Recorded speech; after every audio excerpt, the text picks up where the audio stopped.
Ketua Umum PSSI Muhammad Iriawan mengkonfirmasi Sintayong tengah dalam perjalanan dari Inggris menuju Belgia. Hal tersebut bertujuan untuk berjumpa manajemen KV Mechelen yang merupakan klub yang dibela Sandy Walsh. Sebelumnya Sintayong melakukan hal serupa di Inggris bersama Gillingham FC untuk melobi Elkan Bagot agar dilepas guna memperkuat timnas Indonesia di Piala AFF 2022. Piala AFF 2022 sendiri bukan ajang resmi FIFA yang tidak mewajibkan klub melepas pemainnya. Meskipun begitu, Iwan Bule mendoakan agar upaya Sintayong itu membuahkan hasil. Sebab baik Sandy Walsh dan Elkan Bagot merupakan pilar penting di skuad Garuda. Dilansir dari cuitan Twitter pribadi jurnalis asal Malaysia bernama T. Anishwaran, timnas Malaysia dikabarkan ditolak 12 pemainnya untuk bergabung di skuad Piala AFF 2022. Dari 12 pemain tersebut, 11 diantaranya merupakan pemain tim raksasa Liga Malaysia yakni Johor Darul Takzim. Adapun alasan penolakan tersebut lantaran masalah pribadi, komitmen keluarga, dan masalah cedera. Tentu hal tersebut sangat merugikan timnas Malaysia yang berambisi meraih gelar juara di event terbesar se-Asia Tenggara itu. Kiper timnas Indonesia Nadeo Argawinata bertekad membawa timnas Indonesia juara di Piala AFF 2022. Nadeo mengaku ingin bangkit dari kegagalan di Piala AFF 2020 lalu. Jelang TC kiper Bali United itu juga siap bersaing dengan dua kiper lainnya Muhammad Riyandi dan Syahrul Trisna untuk mendapatkan tempat utama di timnas Indonesia. Untuk persiapan sih pastinya harus siap, terlebih lagi klub juga latihan normal. Bersyukur TC di Bali, jadi tidak ada kendala transportasi lagi. Target pasti lebih baik dari edisi sebelumnya dan meraih juara Piala AFF 2022. Ucap Nadeo. Punggawa timnas U17 Indonesia Rizar Nurfiat Subagja dikabarkan lolos seleksi skuad Garuda Select 5 yang akan berlatih di Eropa. Rizar merupakan pesepak bola kelahiran 2 Januari 2006. Bakatnya dikembangkan oleh sang ayah Subagja Suihan yang merupakan pemilik SSB Bina Central Football Academy Cirebon. Rizar Nurfiat kerap disebut adik Egy Maulana Fikri yang kini berkarir di Slovakia. Lantaran ayahnya adalah sosok yang menemukan bakat Egy Maulana Fikri di Medan saat berlatih di SSB Tasbih. Subagja Suihan menjadi sosok ayah angkat yang bertanggung jawab menjaga Egy saat membawanya merantau ke Pulau Jawa.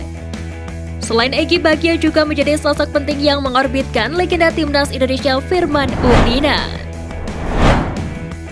Pelatih Vietnam Park Hang-seo mengungkapkan keinginannya membawa pemain Vietnam ke Liga Korea Selatan. Hal itu dilakukan di masa akhir kontraknya demi mengembangkan sepak bola Vietnam. Apa yang dilakukan Park Hang-seo sama seperti Sintayong ketika berhasil membawa Asnawi gabung ke klub Liga 2 Korea Selatan Ansan Greeners. Di Korea Selatan, Asnawi mengalami perkembangan signifikan yang membuatnya jadi andalan di timnas Indonesia. Di lain sisi, Park Hang-seo mengaku sulit mewujudkan hal tersebut, lantaran banyak klub-klub Vietnam yang tidak ingin melepas pemainnya. Gelandang Persib Bandung Mark Klok secara tegas menantang rencana lanjutan Liga 1 2022-2023 digelar dengan sistem bubble.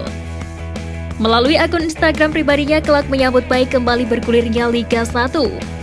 Namun pemain timnas Indonesia itu menyayangkan jika kasta tertinggi sepak bola Indonesia digelar dengan sistem gelembung. Direktur Utama PT LIB Ferry Paulus menjelaskan sistem gelembung akan diterapkan hingga berakhir putaran pertama Liga 1 2022-2023. Hal itu dilakukan menyusul tragedi Kanjuruhan yang merenggut ratusan nyawa. Adapun untuk sistem bubble selama 6 pekan ini rencananya digelar di Jawa Tengah dan Yogyakarta. Ketua Dinas Pemuda dan Olahraga Kota Bekasi Ahmad Zarkasi mengkonfirmasi telah menerima surat resmi PSSI terkait Stadion Patriot Candrabaga yang akan digunakan timnas Indonesia di Piala AFF 2022. Stadion Patriot dinilai lebih siap dijadikan sebagai kandang timnas Indonesia di Piala AFF 2022 mendatang. Sebab stadion yang terletak di sebelah Rumah Sakit Mitra Keluarga Bekasi Barat itu sudah sering menggelar event-event besar, seperti Asian Games 2018 hingga Piala AFF U19 2022. Selain itu, lokasi Stadion Patriot yang di tengah-tengah perkotaan cukup strategis untuk didatangi para supporter timnas Indonesia dari berbagai penjuru wilayah. Sebelumnya, Direktur Teknik PSSI Indra Syafri menegaskan penentuan kandang timnas Indonesia masih didiskusikan dengan Sintayong. Namun Ahmad Zarkasi menegaskan hal itu bukan ranah pihak pengelola.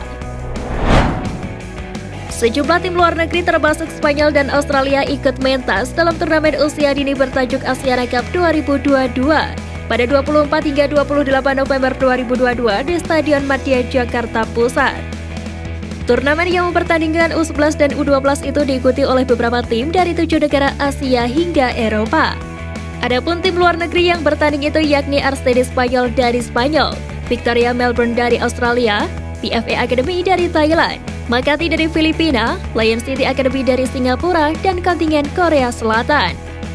6 tim dari luar negeri itu bakal bersaing dengan sejumlah tim lokal seperti Farmel FC, Persib Bandung Junior, Bina Taruna, Serpong City, dan tim dari Medan. Presiden Direktur Asiana Soccer School Gali Dimutur Kartasasmita mengatakan, Asiana Cup sudah mulai digelar sejak 2016 dengan mempertandingkan tim-tim asal Indonesia. Seiring berjalannya waktu, Asiana Cup berani mengundang tim-tim dari Asia Tenggara, Australia, hingga untuk pertama kalinya diikuti klub Eropa. Gali mengatakan pihaknya menggelar turnamen ini untuk mencari talenta-talenta pesepak bola muda Indonesia. Turnamen ini digelar bukan hanya untuk menang dan kalah, tetapi lebih ke pengalaman bertanding. Pemain keturunan Timnas Indonesia tak bisa menyembunyikan kebahagiaannya usai dipanggil Sintayong untuk Piala AFF 2022. Pemain berdarah Spanyol itu mengungkapkan rasa senangnya melalui akun Instagram pribadinya @jordiamat5. Dalam unggahannya tersebut, Jordi Amat memposting dirinya menggunakan jersey Timnas Indonesia dengan logo Garuda di dada. Postingan tersebut kemudian direspon beberapa netizen di kolom komentar. Salah satu yang menjadi sorotan dalam komentar postingan Jordi Amat yakni pemain Curaçao yang bernama Kenji Gore. Sebagai informasi, Kenji Gore menjadi bomber andalan Timnas Curaçao saat menghadapi Timnas Indonesia September lalu. Dirinya juga pernah setim dengan Jordi Amat saat mereka bermain bersama Swansea City pada musim 2018-2019.